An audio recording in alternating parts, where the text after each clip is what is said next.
La prescripción extintiva es una institución de antigua data,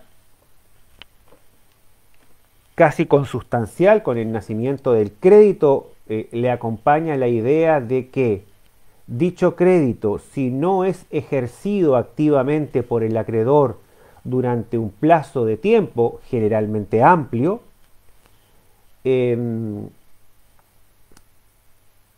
la acción o el derecho, según las discusiones, pierde efectividad o derechamente se extingue. Libera al deudor, de ahí su nombre también de prescripción liberatoria.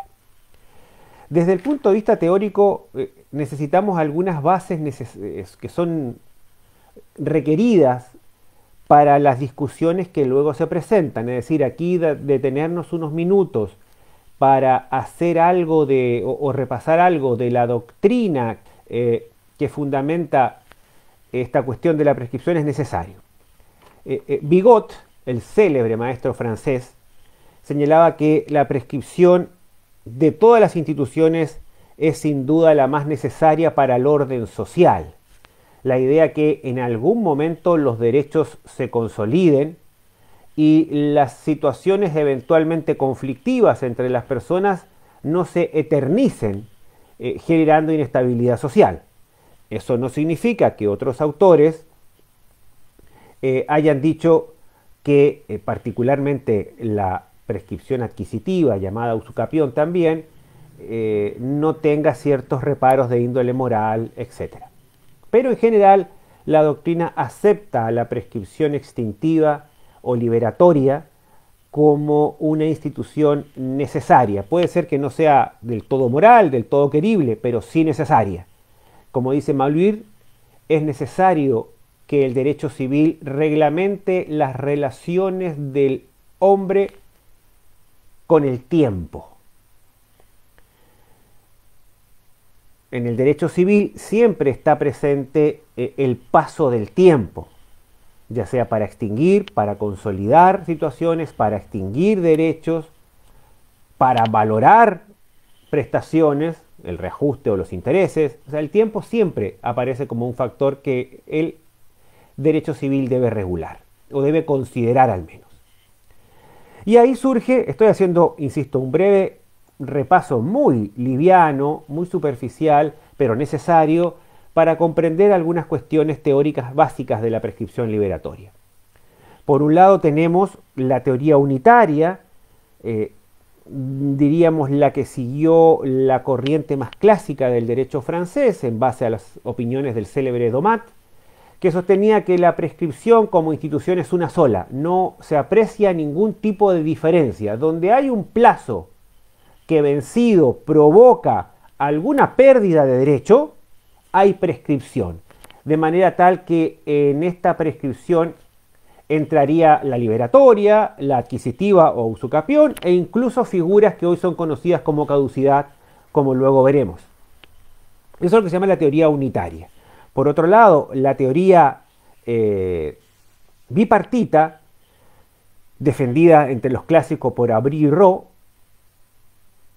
distingue entre prescripción adquisitiva usucapión y prescripción liberatoria, y en el fondo lo que nos dice es que en la prescripción llamada usucapión, en la adquisitiva hay más que la simple pérdida del derecho por el no uso dentro del tiempo necesario, sino que lo que tenemos es en realidad un derecho que traspasa de una mano a otra.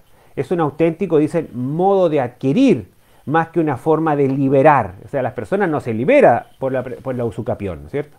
Aunque hay casos de usucapión que produce efecto liberatorio, lo que ocurre cuando una persona adquiere por usucapión que libera de todos los derechos reales que hubiesen sido constituidos por el anterior propietario, por ejemplo.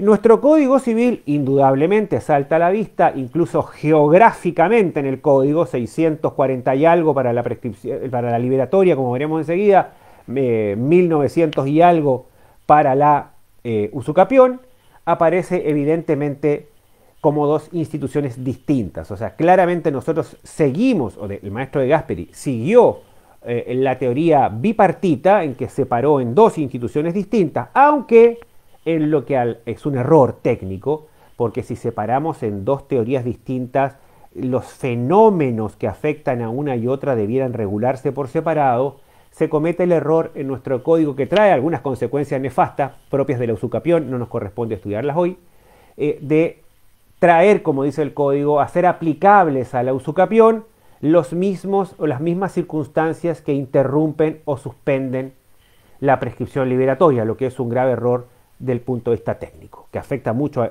sobre todo en el tema de la usucapión.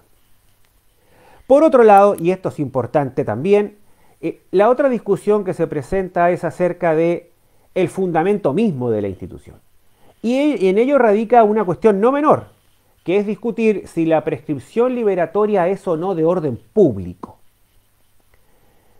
Sobre el punto están quienes sostienen que no, que la prescripción liberatoria tiene un fundamento puramente subjetivo e individual, es decir, es un problema de acreedor y deudor, y simplemente se castiga al acreedor indiligente, es un castigo para el acreedor que no hace bien su trabajo, que no activa, y por lo tanto es un fundamento puramente de orden privado, con lo cual se aceptaría la renuncia, se aceptaría la reducción o el aumento contractual de los plazos, no podría nunca agregarse de oficio, etc.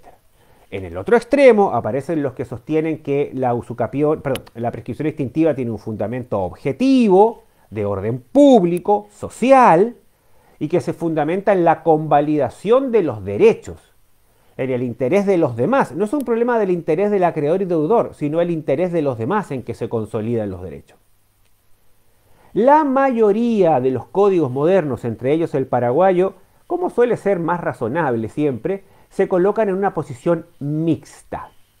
Lo explica muy bien este libro del profesor Domingo, un profesor chileno, tal vez lo mejor que tenemos escrito en idioma español sobre la prescripción liberatoria, al decir que en realidad la prescripción liberatoria, y así aparece también de la regulación de nuestro código, tiene un fundamento mixto. Es decir, por una parte es de orden público. ¿En qué sentido? En que no se permite a las personas disponer de ella. En el sentido de que contractualmente no podemos aumentar ni disminuir los plazos de prescripción, no se puede renunciar anticipadamente, o sea, tiene características propias del orden público. Si nos vamos a nuestro Código Civil, ¿no es cierto? Veamos el artículo 640. 640. No puede renunciarse a una prescripción futura, ni convenirse un plazo distinto del legal. Puede renunciarse a una prescripción ya cumplida. La renuncia puede ser expresa o tácita. Evidentemente aquí es tratada como de orden público, ¿no es cierto? Pero, a su vez, tiene otro aspecto en el que opera como de orden privado. Y es aquel que nos dice que una vez cumplida puede renunciarse, que no puede ser entonces declarada de oficio y que debe ser alegada. ¿Dónde aparece ello en nuestro código? En la propia disposición inicial, artículo 633. 633. Todo aquel que estuviere obligado al cumplimiento de un hecho o abstenerse de él, podrá, facultativo, eximirse de la obligación fundado en el transcurso del tiempo. De ahí se entiende que el deudor debe tomar un rol activo en alegar que ha transcurrido el tiempo legal y con eso se ha eximido de su obligación. No vamos a entrar en la discusión,